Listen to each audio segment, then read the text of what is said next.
All right. So I guess now you understand what the plan was. Absolutely. At Colts Law, we talk Indianapolis Colts football. We're going to stick to what we know, fundamentals and technique, 1% better every day.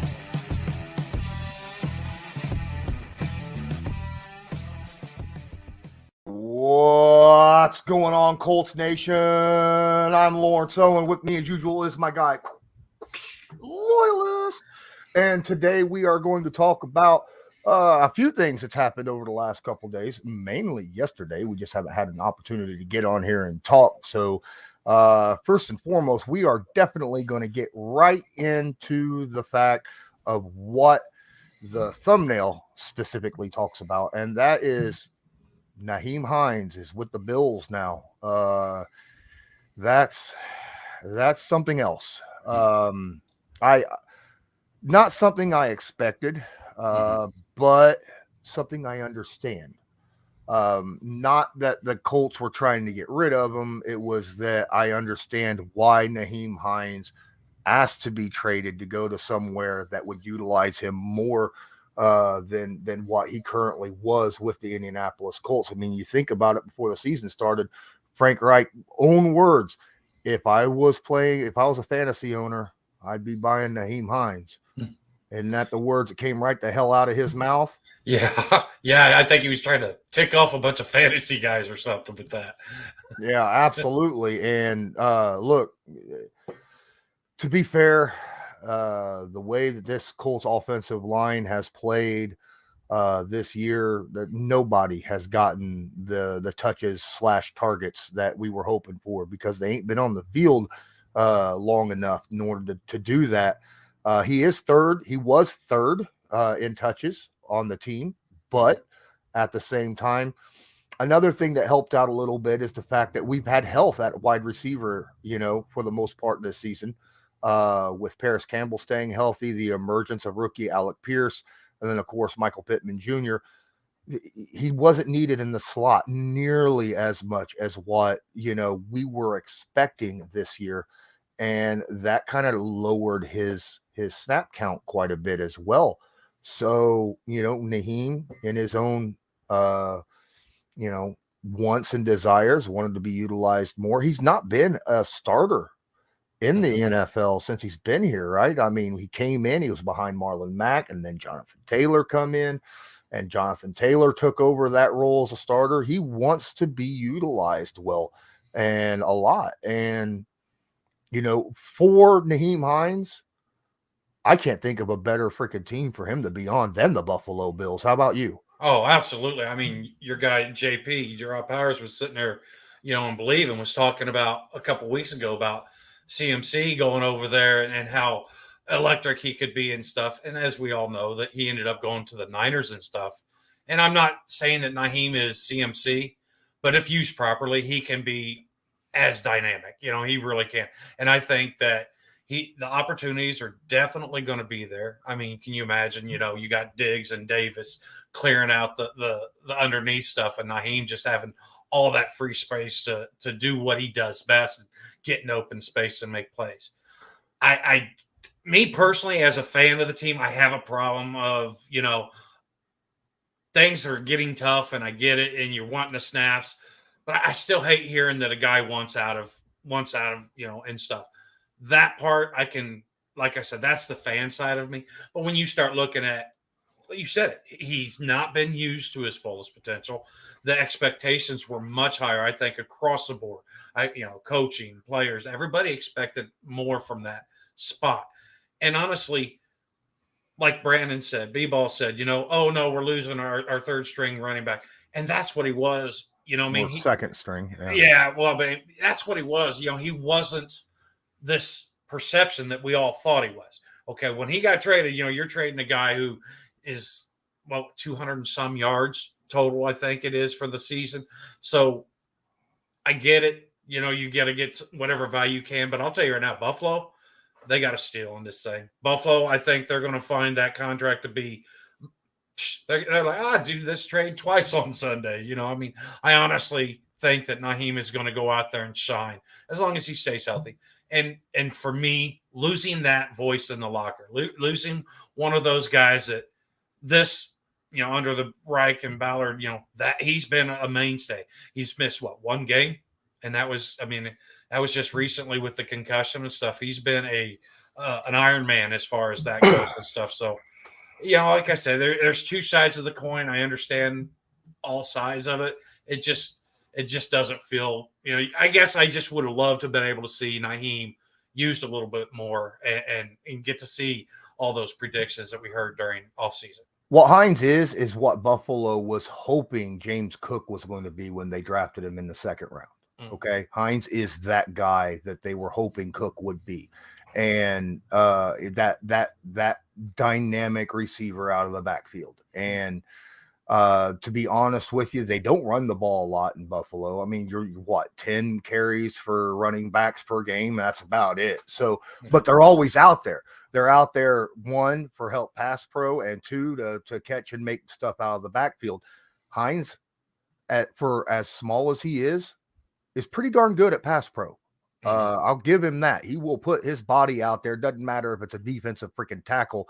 That little 160-pound dude will go out there and put his body on the line. All right.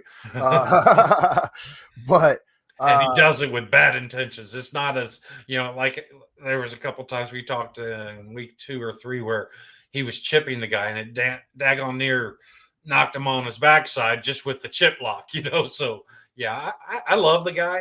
But you can see the money aspect of it. We haven't really covered that, but that's a huge thing. If the guy's not getting used here, you're going and you're saving money a little bit for the following years. So I understand it. It's just, I don't know. You just really wished it would have worked here for him. You know what I mean?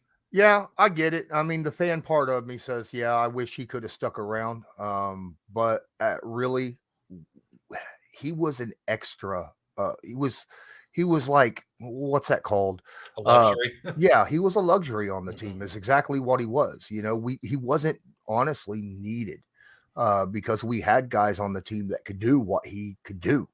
But good on him. Hope he has a great career. Hope he just doesn't do very well against us if we ever meet him in the playoffs or something like that. Just saying.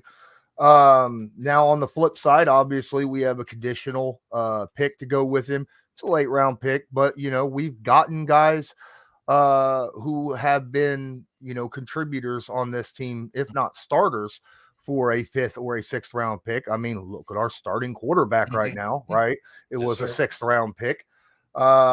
So that's a bonus, plus the fact that we got Zack Moss. And Zack Moss, for all his shortcomings, he is a north and south runner. He is a power back, but he is one of the best blocking running backs in football.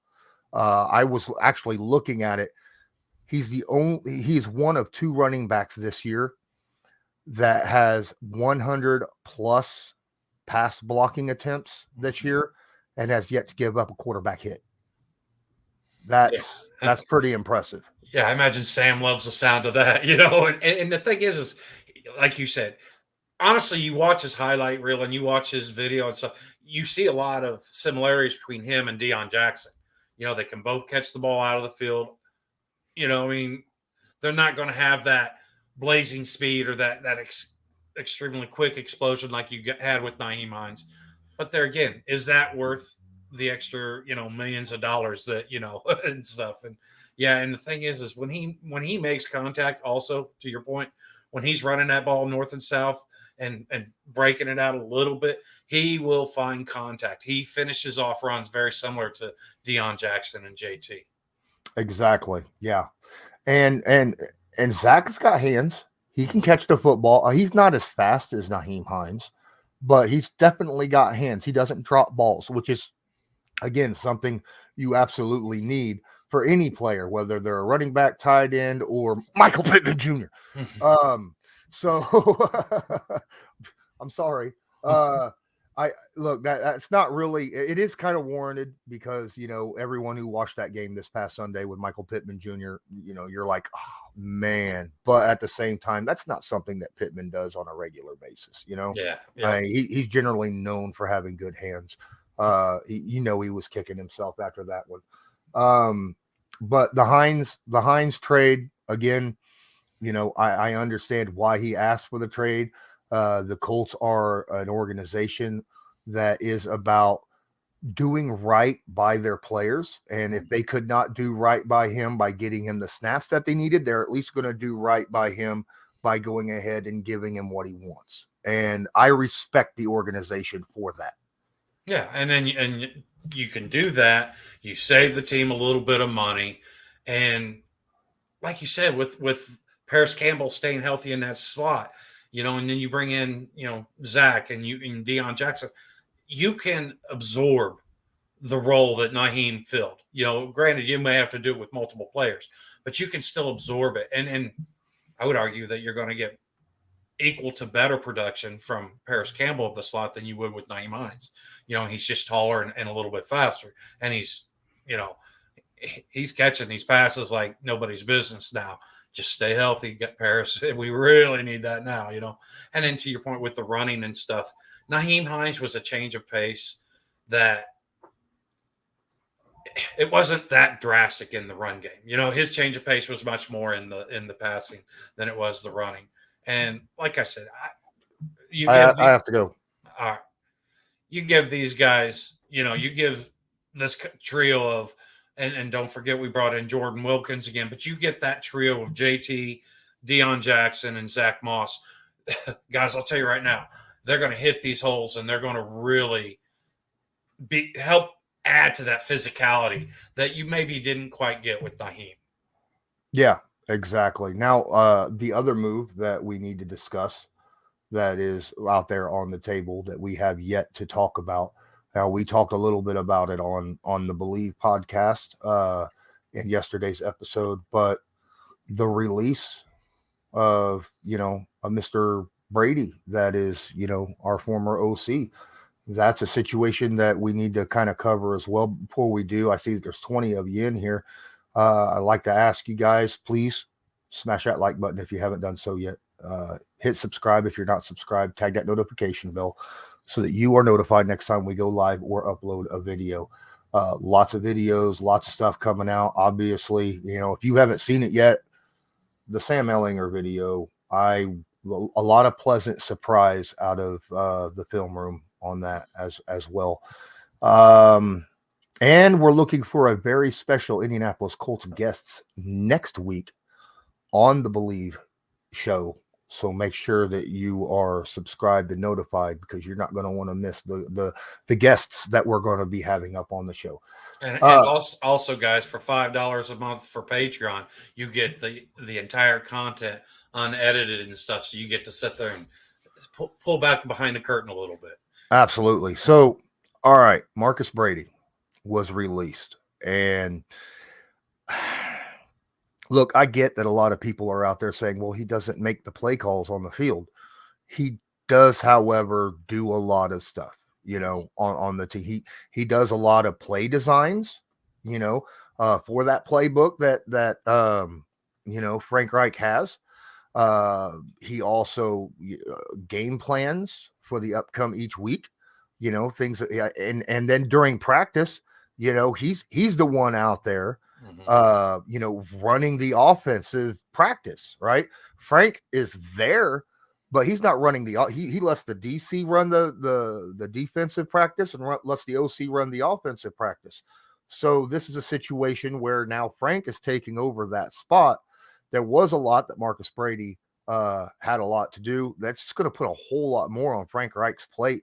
And in my opinion, this right here, this is going to make or break Frank Reich for the year. At the end of the year, if things don't drastically change on the offense, then the eyes are going to be looking directly at him, and there's no one else to look at that point. Yeah, and honestly, okay, let's address the narrative that this was a scapegoat move. Okay, I don't agree with that narrative for this reason. It's because a scapegoat move means, okay, you make the move, but then you sit there and you trash the dude in the media, and you're not hearing any of that. You know what I mean? And honestly,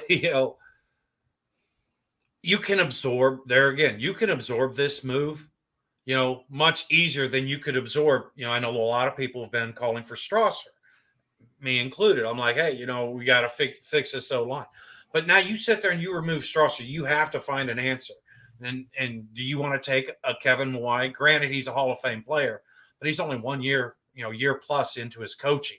I mean, everybody sits there and says, "Oh, we're giving up on this season." No, if you look, these moves are more of to try to fix things. Yeah, to try to fix things, but yet continue focus on this season. And to your point with the responsibility of added pressure on Reich and stuff, I think he realizes that this is his final chance or opportunity to convince Irsay or whoever that, hey, I am the guy for this job. Okay. And the thing is whether the communication maybe wasn't quite being delayed, because, Brady, he was very important in that communicating and stuff, I mean, but yes, he did. But the thing is whenever your job's on the line, and if you feel like something's not being communicated adequately enough, and that's not saying that Brady's not doing his job, it's just, with Sirianni, you could see that because of that history and stuff, these guys were really well connected over the first few years under Reich. Well, Sirianni got promoted because of that, and now Brady just this offense never seemed to get to those levels that we had. So to sit there and say that he didn't do anything, but yet you guys want to give Sirianni all the credit, it's like, no, guys, it's the same role, the same position and stuff. You can't have it both ways, okay? And secondly, like I said, this here could honestly be a mercy thing for Brady. I've heard people with the point of view of, you let Brady go, he's got this time to make his next plans and stuff, and he's not going to, because there is going to have to be some moves. It's just how big are the moves and stuff. And this is where I think Reich is saying, okay, look, I've got to give this 100% my attention. And I am concerned. About how much pressure that puts on Reich. But let's be honest, an NFL head coach, that's the name of the game. It's pressure. You're going to get blamed, whether it's fair or not fair. The thing is you can still make this move, hopefully fix some of your problems, and not create any more, hopefully. Yeah, that ain't no joke. I mean, it's not like other coaches out there doesn't put a whole lot on their plates. I mean, there's been situations and times when head coaches have put basically the entire team on their shoulders, right? Mm-hmm. I mean, go look at the team we're getting ready to play against, the New England Patriots. That coach over there, there's been times where he was running the whole show from top to bottom, right? He was even ordering the food for lunch, I mean, he was doing everything. Look, it's a lot more on Frank Reich's plate. I agree.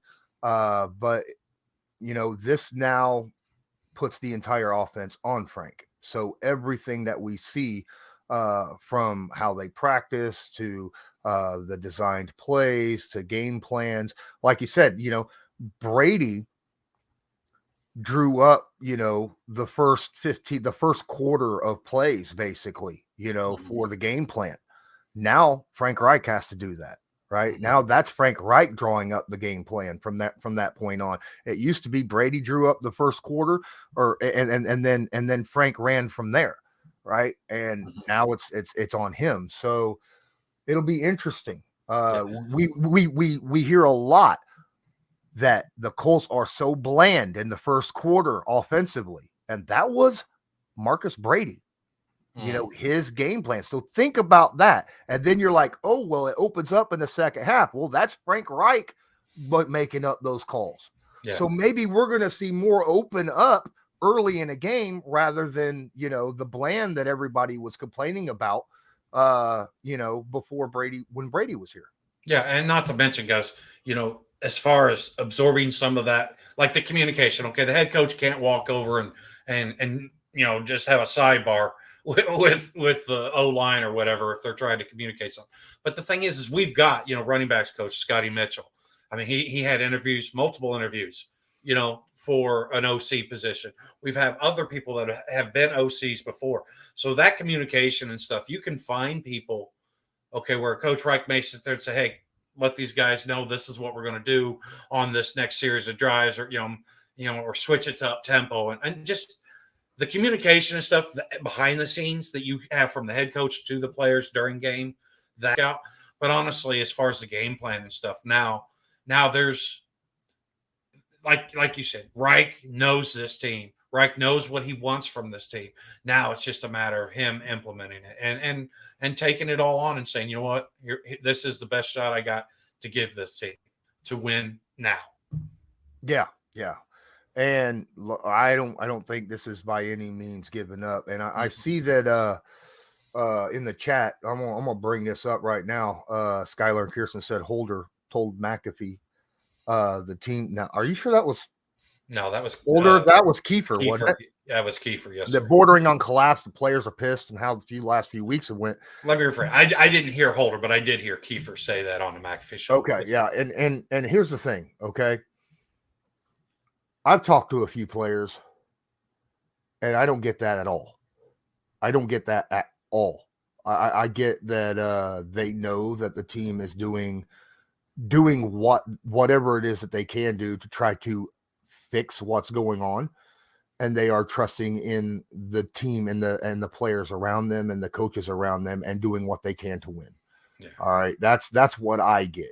I have not gotten any sour grapes. I've not heard any sour grapes from anyone that I have talked to personally, but I mean, that's not to say that, Zach hasn't heard that from somebody, because he's in the locker room with a lot more of these guys. But I don't know. I don't see that actually happening, because from what I am understanding, a lot of these guys are really good when it comes to, supporting each other, right?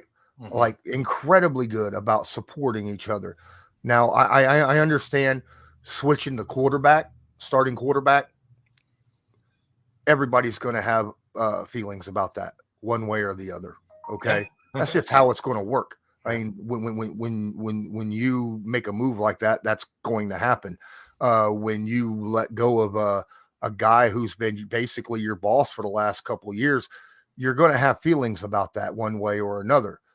But that doesn't mean that you're wanting out, or you're not going to do your best. You're still going to go out there. You're still going to do your best to support the team and do what you can to come away with a W every week. I'm going to bring this one up, because this is a narrative that says all I see is excuses for Frank. And honestly, I see quite the opposite. You know what I mean? Frank is sitting there taking on ownership of this thing.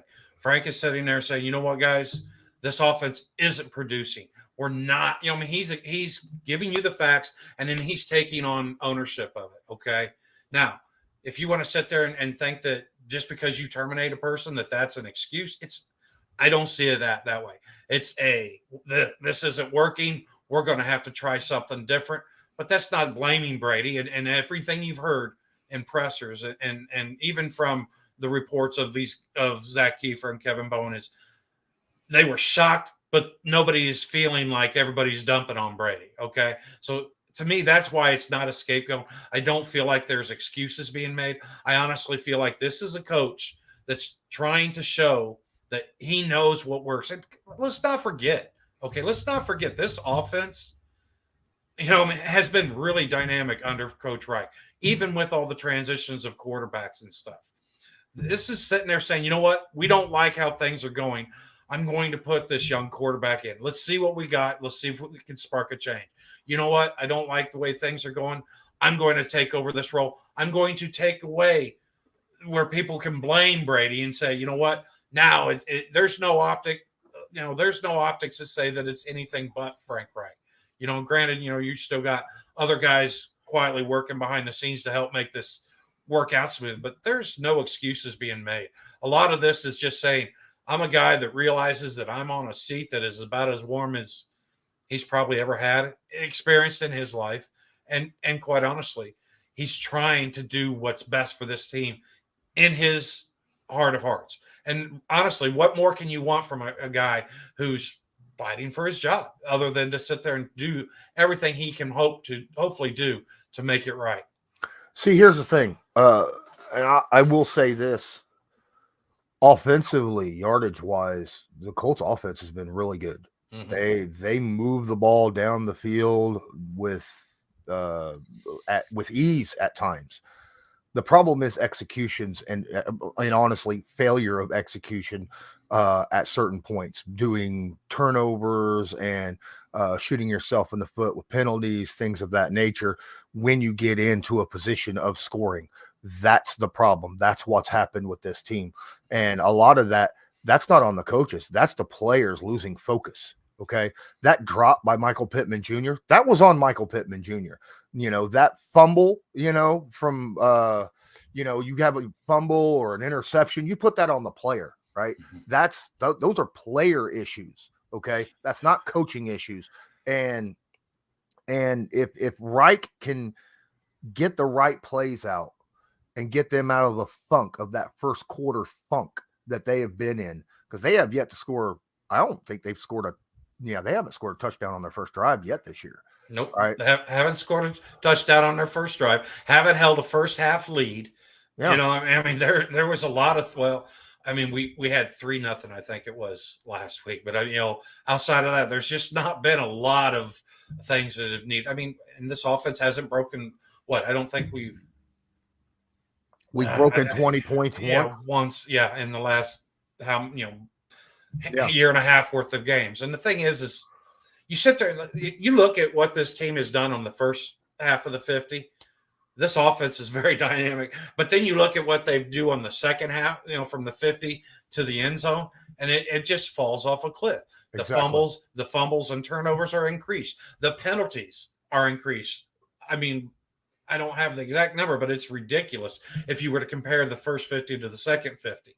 That right there is a lot of, like you said, execution. That's on the players. Now, I'm not 100% saying that coaches haven't found a way to communicate it to get it into these guys' heads, but I'll tell you right now, this is a lot of player problems. Okay, if the players are pissed, they need to wear that rage on their shoulders and realize that, you know what, this is a collective disappointing year, okay? But the thing is I don't feel like anybody has wrote this year off because of these moves that are making. Honestly, if you'd have wrote this year off, you make that move with Strausser and just say, we're just going to go with whatever.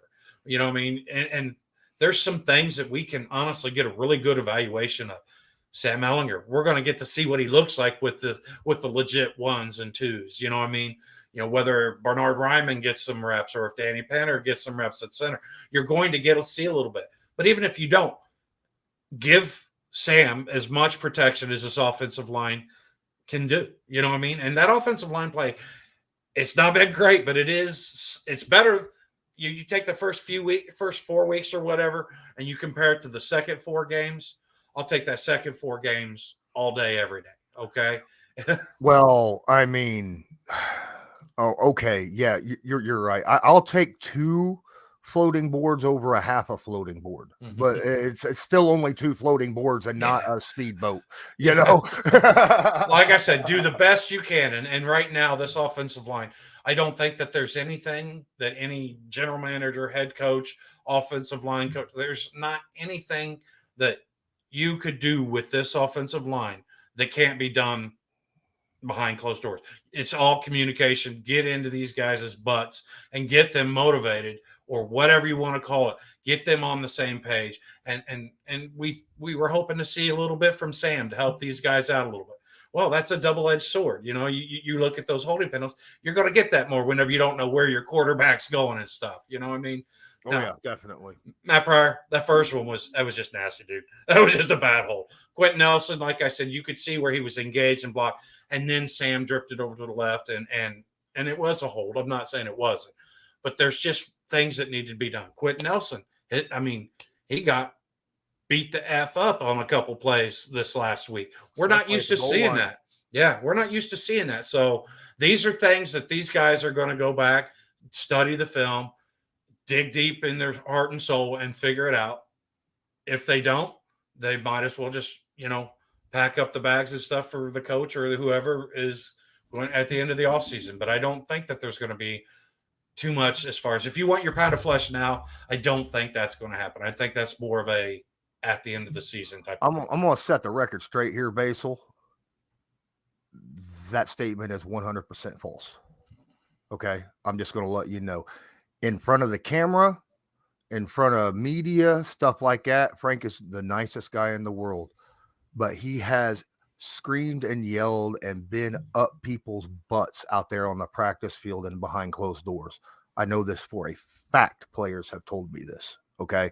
So what happens behind closed doors that we don't see, that's for what's behind closed doors that we don't see. And he's that kind of coach where he don't let, stuff like that be seen outside of the organization. So, I mean, it is what it is. And Frank's a specific type of coach, and that is how he is. But just because you're a quote unquote players coach doesn't mean that you're only nice to the players. It just means that you have been a player before and players respect you for that. Yeah. That's what that means. Yeah, and I get it. Some of the fan base is already, they've already got the tickets bought for Reich to get out here. I understand that's then there's other group of people that are more of, love, No, hold on. I'm sorry. No, the players have told me for a fact that they have been yelled at by Frank and other coaches. That's what I'm saying. Yes. That I've got ears behind the doors. It's been said. And honestly, okay, the players aren't going to talk their ish about coach, but do you really want your coach sitting there and everybody sits there and acts like firing Brady was a scapegoat move? How would you guys feel if Reich got in there and was like, well, this was this guy's fault because what I mean? And that's not how Reich handles his business. Never has been and never will be. What I mean? He's going to, I heard somebody sit there and say that Reich is battening the hatches down and he's going to go down with the ship and whether it's going down or whether it's going up, either way, Reich is taking ownership of this, and he's going to be respectful. And as much as we want to know, as much as, trust me, I would love to sit there and have the camera and everything and see every little nuance, but we don't know. Okay, we really can only get whatever media, whether it's through Kiefer or Bowen or Chapman or whatever, I mean, those are the closest that us as fans can get.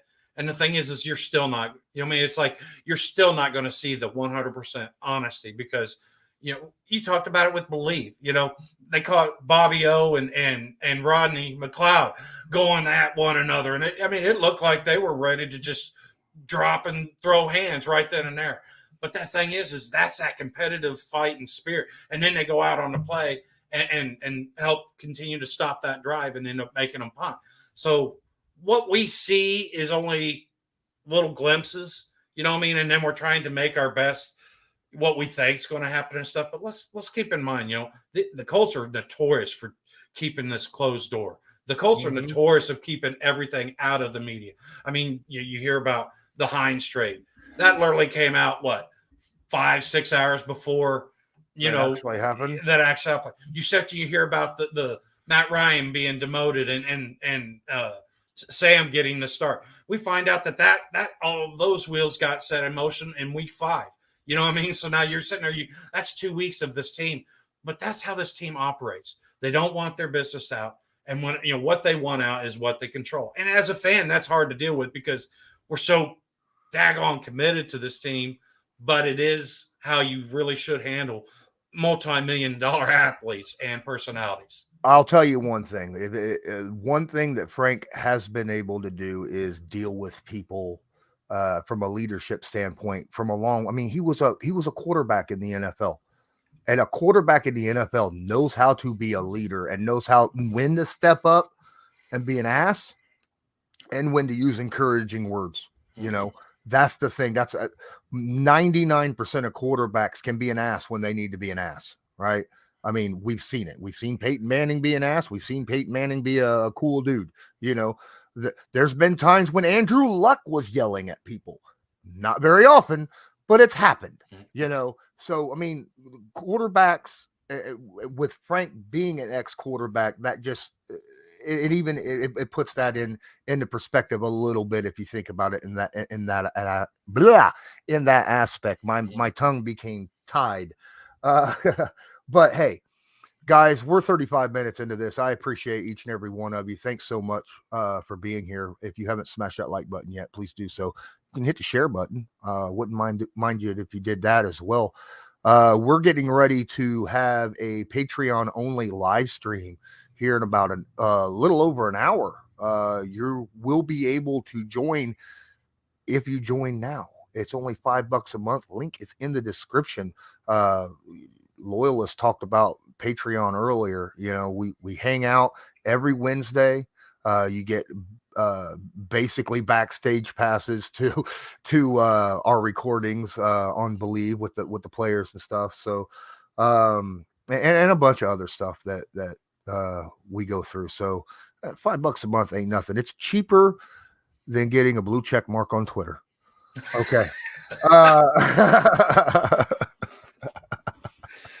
Oh my, that's so important. I gotta go get me one. But yeah, look, guys.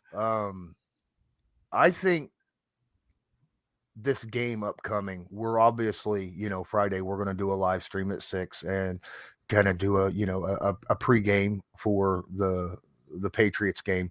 It's going to be a lot of fun. We're going to be breaking down stuff, analyzing things. Remember last year, we had a blast. We beat their Patriots last year. Now, are we the same team as last year? No, but neither are the Patriots either. The Patriots got a lot of things going on. Yeah. If you've been frozen on ice for 15 years and you were a Colts fan, and then you come back, you get thawed out and stuff, you're like, oh man, I love these Colts Patriots games, and then all of a sudden you're like, what? It's not the same as it used to be back in the day. No.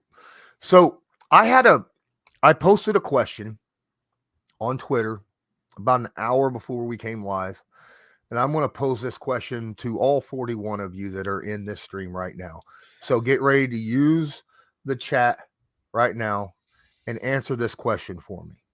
What would Sam Ehlinger have to do for the remainder of this season for the Indianapolis Colts to not go all in on a quarterback this upcoming draft? What would he have to accomplish in order to not go all in on a quarterback? Or is there a limit? Even if the Colts make the Super Bowl, do we still go after a quarterback, sell everything and go get a quarterback? I want to know. So let me know. All right, guys. Win 7 and lose 2 for the rest of the season for Master Blast. Okay, but now, that gets you into the playoffs. What do you have expectations? Do they have to meet a certain level of expectations in the playoff? Where's your head at that? That's a good question. Josh also has a good question. Do you believe in anyone at the quarterback position that, we would be able to go up? DJ Abcool says, take us to the playoffs or at least get close. So I guess that's his limit. Gardaki, he's all in on Sam. He says, yeah, I don't even go for a quarterback. Apparently, just let Sam try this year and next. Brandon, I said playoffs in your tweet, but you just can't roll the dice with Ehlinger being your only option. Mm-hmm. That's something you said earlier, if I remember correctly. Why don't you tell them all your opinion on that? Yeah, honestly, guys, and B-Ball and I had talked about this like he was talking in the Discord. Check it out, guys. Hey, can you put that link in there so they know what that is also for the Discord? But like I said, for me, there's not really anything outside of a deep playoff run that that would say Colts don't get a quarterback next year. I want, what? Either way, you're going to need a starter and you're going to need a backup, okay? Because you basically have, said goodbye to both your veterans with, the way things have been handled this year. I get it. They're both under contract. That's going to be another mess to deal with on another day. But I would sit there and I would go, if you've got a guy that you think can give real good competition and help elevate the play at that quarterback spot, I'm absolutely on board with that.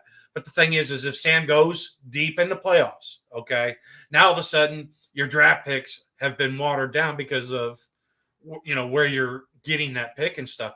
Then Okay, if Sam does that, okay, then I'm sitting there and I'm looking, okay, now I need to get me a left tackle. I need to get me somebody that you can get from 25 to the low 30s. You know what I mean? And honestly, that's where you would have to draft. If we end up not making the playoffs and we're drafting in the top 15, I'm doing everything in my power to move up as high as I can to get me a quarterback because I want some seriously legit competition. And say, you know what? Whoever wins that gig the other guy's the starter or the backup. And like I said, just keep putting it that this year, next year, until you find the guy that is your Patrick Mahomes or your Josh Allen. You know what I mean? Because no knock to Sam, okay? This is really no slight to him. He may be able to come into that because he's made a massive leap from year 1 to year 2. But why would you sit there and stop and handle this like you did the Jacoby Brissett situation? Why would you just sit there and say, okay, I've seen enough that I believe this? No, push this kid. That's what is one of his special traits is how he deals with this thing and how he uses this to motivate him and push himself. So keep pushing him and sit there and give yourself as many chances to find that franchise quarterback, to find that dog that's going to lead you on the game-winning drives. That's going to, to be able to help you achieve that opens up that margin for error. Okay. You want your quarterback to be able to hide some mistakes and stuff and open up that margin for error. So whenever your defense doesn't make that final hit, heave ho with 22 seconds left, that you're not losing the game. You know what I mean? Because your offense has put enough points and done enough damage on its own. I'm one of those guys that, if we make a deep playoff run, that means that our first round pick is going to be, late 20s, early 30s type situation. And you made a good point there. At that point, trying to get up into the top 10 is going to be incredibly difficult, would be selling out. And is there a guy there that's worth selling out for? I don't know yet personally. Let me ask you this, Basil. Would you want a quarterback that couldn't handle that competition? Is that really the quarterback that you want running your franchise? Like I said, competition for a young 6th round draft pick. If he's afraid of that, then you know what? He should find another line of work. Yeah. But, it depends upon where you're picking and what, because if we get, let's say we make it to the AFC Championship game or the Super Bowl, right? And, we're picking like 29. Let's say we pick 29th, okay? By some crazy miracle, which that's going to say Sam played well, obviously. But also on top of that, at that point, do you not use your first round pick for like a left tackle and maybe a second round pick for, a guard or maybe go after another quarterback at a different level of the draft? I don't know. We'll find out. All right, I got to answer this. All right. And I see Basil in here says Luck didn't need competition. Well, I'm sorry, but I don't sit there and think that you could compare Luck and Sam because Luck came into this thing number 1 pick in the draft. Sam was the 6th round pick. So that to me is a stretch in the philosophy. You know what I mean? And QB who doesn't like competition, you mean Carson Wentz? Okay. Okay. Just leave that one alone. But yeah, like I said, we've got to figure this quarterback out. I mean, whether Sam is or isn't the guy, we're going to find out a lot of those answers. But why is it that we have to sit there and act like this is the only chance? You know what I mean? Because what is Sam? I mean, if Sam takes you to the AFC Championship or the Super Bowl, then okay. Yeah, obviously you got yourself a guy, stock some weapons around him, whether it's protection, whether it's, another wide receiver, whether it's another running back, because you always want to change those guys out. I mean, you're going to have a tough decision to make about JT here in about a year and a half. So these are things that you have to sit there and think about. But the thing is if you're not 100%, and I mean 100% that Sam's your guy, why would you risk not taking a top? That's what everybody's busted Ballard's chops about now, is that he didn't sit there and find a quarterback solution over these last few years. So I guess I don't understand the logic from one way to the other. What do you mean the Colts can't beat? The Colts beat the Jaguars last time we played them. Well, I don't understand that. Oh well. All right, guys. I appreciate each and every one of you. It's been 45 minutes. Thank you all for your opinions in the live chat. I think I'm going to go ahead and drop one or two little ads in here because I haven't done so yet, and it's been 45 minutes. So we'll be right back for our closings right after this. This video is sponsored by Newsbreak. Newsbreak is an app used over 1.5 billion times a month by people just like you to get local news via articles or videos by those who are focused on that specific area. People like myself. Just use the link in the description of this video to download it. Then search a city, state, or someone specific, like myself, Colts Law. Then make sure to follow them so you'll get all the news fresh as it comes out. This channel is proudly sponsored by the Backroom Collection. They do beautiful sports canvas art with football, basketball, baseball, and other sports themes. Special orders are accepted and autograph pieces are available. Many Indianapolis Colts signed pieces will be available beginning in November. Just use your discount code CL10 to purchase the pieces you want to spice up your living area. That's CL10. Another thing that I wanted to discuss before we got out of here is, look, I am really impressed with the defense this year. I get that they gave up 10 points on the last two drives in the game against Washington, but let's face it, for the game, they only gave up 17 points. And if your offense can't score more than 17 points, then they have no business winning anyhow. I mean, we're not the Broncos. Come on now. All right. I could say that right now. They're one of the few teams that actually, I believe, have a worse offense than the Indianapolis Colts. But look, I think our defense has been playing freaking phenomenal for the most part all year long. And as long as this offense can find a way to execute when it's time to execute and not turn the football over, I think we start winning games. I think we can turn this season around. The season's not over. I think we have a shot still. And the defense is going to get better as the offense starts figuring these things out. Like I said earlier, the defense has next to no margin for error right now. Anytime that a catch or something is made, it's brutal. You know what I mean? It's so deflating. But now you sit there and you give this offense some time, give them, we're back at ground starting, week 2, basically for Sam, let him get acclimated to these guys.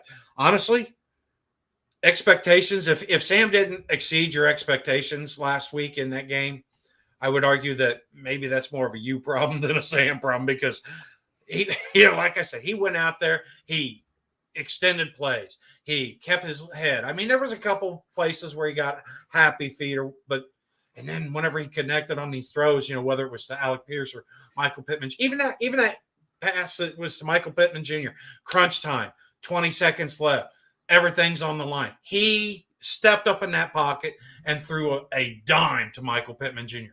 That was on Michael. And okay, the thing is and what's weird is the offensive line held up on that play. They gave him plenty of time to make that throw, which is, where was that the 90% of the rest of the time? I'm sorry, but go ahead. And like I said, if this offense can get clicking and buy this defense a little bit of time, put a few extra points on the board. You realize that we would have won we would have won at least 2 more, maybe 3 more games if we could have gotten 1 more touchdown in any one of those games. Outside of that Jags game that was a shutout, we've been in these games. So if this offense can find a little more production, the defense isn't going to be nearly as gassed, which I think we saw again down the stretch. I understand that the losing Taekwon was deflating, but I still would say that these guys were physically gassed also at that point in time last week. Give that offense a little bit more, in this defense with Shaq coming back. The guy with 24 snaps and he's already making an interception. So this thing can still work its way out. It may not be, this dynamic offense and everything that we thought going in. But if they still figure this stuff out and continue to build, if last week was our floor, this team will be in good shape. If last week was not the floor and then there's more of these inconsistencies and stuff, it's going to be a tough season. So now we just have to give the guys that are dressing and playing now their opportunity and see where they take us. First and foremost, quit turning the damn ball over. Amen. Okay? If we don't turn the ball over, we win damn near all of these games, all of them. It is that turnover margin that has been absolutely destroying us. Look, I get that, that fumble on Jonathan Taylor last week, that was a heck of a defensive play. Got dude putting his helmet right on that football, but he's, Jonathan could have maybe moved it a little bit. I don't know. Get it out of the way. I don't know. There's way Get that claw on better. whatever, Sam Ellinger getting that sucker swatted out while he was running, the interceptions and fumbles and things of that nature that Matt Ryan had. Look, if we had multiple of these games, if we just did not turn the ball over one less time, we win at least 3 games per game if we just not turned it over one less time, so just like last week, last week was a 10-point turnaround, from one play. So let's get that fixed. Let's get that under wraps, and then hopefully we won't do that anymore. But absolutely, guys, I think I'm done here. I gotta set up the stream for the Patreon here in about an hour. Appreciate each and every one of you. Again, if you haven't smashed that like button yet, please do so. And also, guys, real quick, go follow Lawrence on Twitter. Go Colts_law. Check it out. Backroom Collection's got a new Maniac picture that is phenomenal. He's got it in his feed. Check that out, guys. It's pretty awesome, and it's a good time for a Christmas gift for somebody. Absolutely. Just remember, just use Colts Law 10. CL10. Yeah. CL10. Yeah, CL10 as the code. All right, guys. I think I'm out of here. I appreciate each and every one of you. And until next time, I'm Lawrence Owen. That's Colts Loyalist. And as usual, have a good one.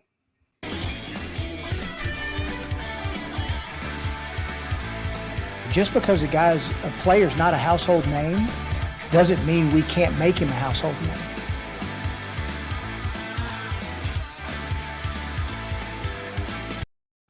Now's not the time to lose faith. Now's the time to really kind of bear down on your fandom and be the best Colts fans that we can, because there's a lot of things that have changed over the last 2 weeks.